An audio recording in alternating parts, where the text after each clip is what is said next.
हाय investor, इस video में उन 8 स्टेप्स के बारे में बात करेंगे जो हमें फॉलो करने चाहिए जब हम लॉन्ग टर्म के लिए इन्वेस्टमेंट करते हैं।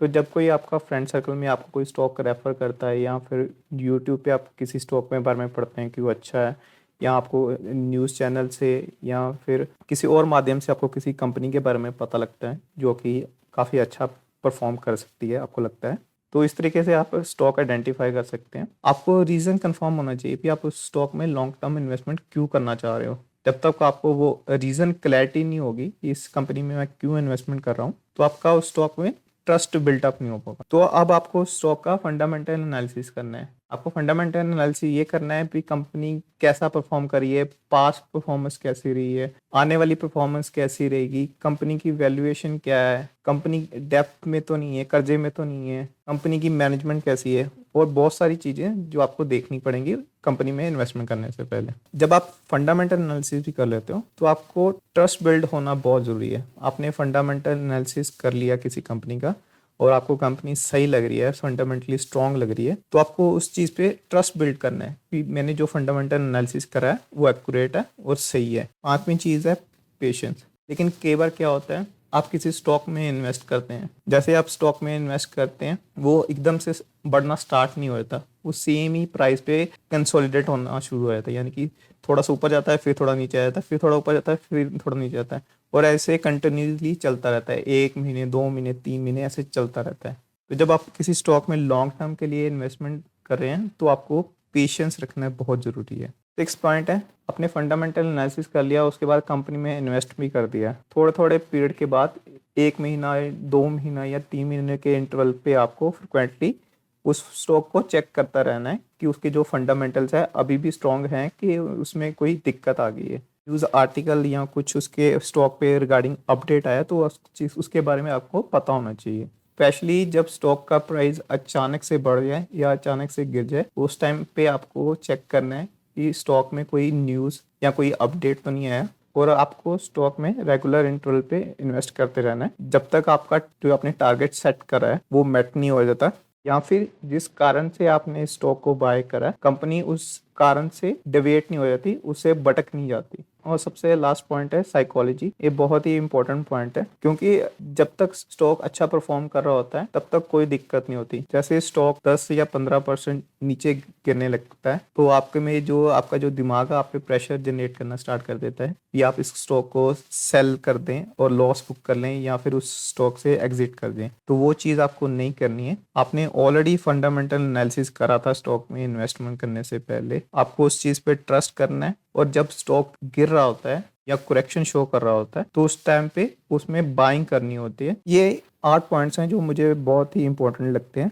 आगे इस वीडियो में हम केस स्टडी करेंगे जेंगल शेयर की, कैसे मैंने जेंगल शेयर आइडेंटिफाई करा और कैसे मैंने उसका फंडामेंटल एनालिसिस करा और कैसे उस स्टॉक में मैंने इन्वेस्टिंग करी। पहला पॉइंट है मुझे पता कैसे लगा जेंगल कंपनी के बारे में। पहले मैं सुडेक्सो के फूड वॉलेट यूज़ करता था, और जो सुडेक्सो था इसकी भी लिमिटेशन थी, ये बहुत ही कम पॉइंट्स पे मैं यूज़ कर पाता था। ये मैकडी में यूज़ हो जाता था, बीकानेर में यूज़ हो जाता था, और बहुत सारे ऐसे फूड आउटलेट्स थे यहाँ पे ये सुडेक्सो कार्ड में यूज़ नहीं कर पा रहा था। तो अप्रैल मंथ में मेरी कंपनी ने मुझे ऑफर किया कि मैं सुडेक्सो से जेंगल कार्ड में शिफ्ट हो सकता हूँ फूड वॉलेट लेने के लिए। फूड वॉलेट इसलिए लेता हूँ ताकि मेरी टैक्स सेविंग हो सके। जो भी अमाउंट इस जेंगल कार्ड में मैं ऐड ऑन करवाता हूँ उस अमाउंट पे टैक्स नहीं लगता है। और क्योंकि मैं स्टेक्सो की सर्विस से खुश नहीं था तो इसलिए मैंने स्टेक्सो से जेंगल में शिफ्ट कर लिया, और ये मोस्टली हर जगह पे एक्सेप्ट हो रहा था, हर जगह से मैं इस फूड वॉलेट से मैं पेमेंट कर पा रहा था। फिर मैंने जेंगल कंपनी में इन्वेस्ट करने का सोचा क्योंकि 2 ही कंपनी अवेलेबल है मार्केट में जो फूड वॉलेट ऑफर करी है, एक सुडेक्सो और जेंगल, और सुडेक्सो की सर्विस अच्छी नहीं है जबकि जेंगल की सर्विस बहुत अच्छी है। तो यही रीज़न था कि मैंने जेंगल में इन्वेस्ट करने का सोचा। तो मई मंथ में मैंने फंडामेंटल एनालिसिस करा और इसमें जेंगल शेयर में बाय करना भी स्टार्ट करा। ये कुछ वीडियोस मैंने क्रिएट करी थी जेंगल शेयर पे, और जो मैंने फंडामेंटल एनालिसिस करा था उसकी मैंने वीडियो पोस्ट करी थी 19 जून को। ये वीडियो का लिंक आपको वीडियो के डिस्क्रिप्शन में भी मिल जाएगा और ऊपर भी मिल जाएगा।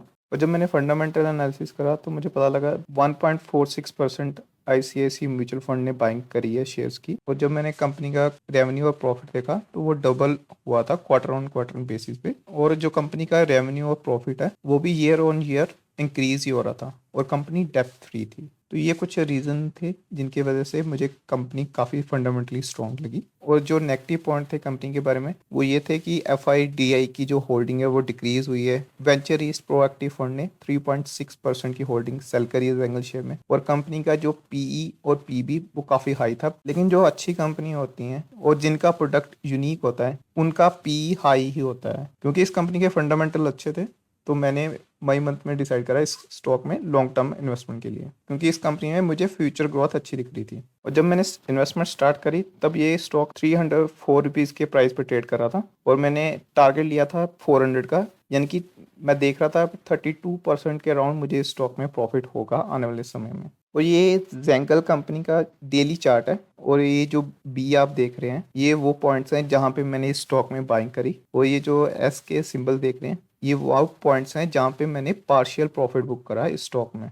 और ये 400 जो मैंने टारगेट लिया था ये लाइन उसको रिप्रेजेंट कर रही है। और जो मैंने वीडियोस पब्लिश करे थे ये वो पॉइंट जहाँ पे मैंने वीडियोस पब्लिश करे थे। और अगर आप इस चार्ट को देखेंगे तो आपको देखेंगे कि मैंने इस स्टॉक में कंटिन्यूसली बाइंग करी थी और मैंने हाई पॉइंट पे भी बाइंग करी है और जब स्टॉक लोअर पॉइंट पे होता है तब भी बाइंग करी है। मेरी सुझाव यही है तो जब स्टॉक लोअर पॉइंट पे भी ट्रेड कर रहा है तो आपको बाइंग करनी चाहिए तो आपका जो बाइंग प्राइस है उसको एवरेज आप कर सकें। और मैंने ये स्टॉक मई में बाय करना स्टार्ट करा था, उससे नेक्स्ट 3 मंथ तक ये स्टॉक सेम ही प्राइस पे कंसोलिडेट हो रहा था, सेम ही प्राइस पे ऑलमोस्ट सेम ही प्राइस पे ट्रेड हो रहा था। लेकिन मैं इस स्टॉक में पेशेंटली इन्वेस्टमेंट करता रहा, मई में भी करा, जून में भी करा, जुलाई में भी करा, जिसके रिटर्न मुझे सितंबर मंथ से आने शुरू हो गए। और जैसे कि आप इस चार्ट में देख सकते हैं मैंने 4 पॉइंट पे पार्शियल प्रॉफिट बुकिंग करी है। तो अगर आप किसी स्टॉक में लॉन्ग टर्म के लिए इन्वेस्टमेंट करते हैं तो इसका मतलब ये नहीं है कि आप उसमें से प्रॉफिट